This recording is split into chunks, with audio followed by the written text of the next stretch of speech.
काय सतत तुम्हाला ही गॅस ॲसिडिटी सतावत आहेत का? तर सर्वात प्रथम रिकाम्या पोटी चहा घेणे टाळा, कारण चहा आपल्या पोटातील ॲसिड वाढवते. त्याऐवजी तुम्ही जिरे, मिरी, हळद, बडीशोप आणि ओवा याचे पाणी प्यायला सुरुवात करा. त्यासाठी तुम्ही एका भांड्यात 1 ग्लास पाणी घ्या.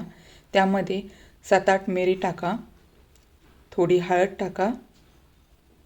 आता 1 चमचा जिरे टाका, 1 चमचा बडीशोप,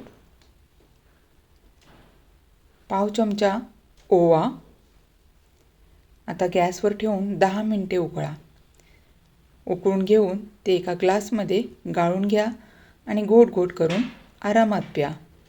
नंबर 2, जेवताना TV किंवा मोबाईल पाहणे टाळावे. मन शांत ठेवून अन्न बारीक बारीक चावून खावे. त्यामुळे आपल्या तोंडातील लाळ रस हा अन्नात मिसळून अन्न जलद गतीने पचण्यास मदत होते. शक्यतो चमच्याचा वापर न करता आपल्या हाताने जेवावे.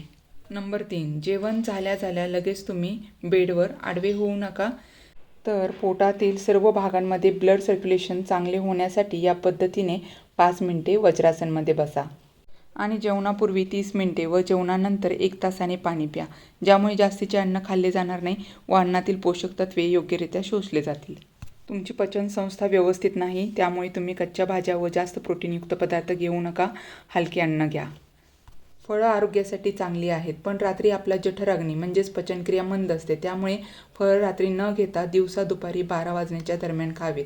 तर ही रील त्या लोकांना शेअर करा ज्यांना गॅस प्रॉब्लेम आहेत व सतत ढेकर येत असतात. त्यासाठी व्हिडिओला सेव्ह करा आणि चॅनलला फॉलो करा.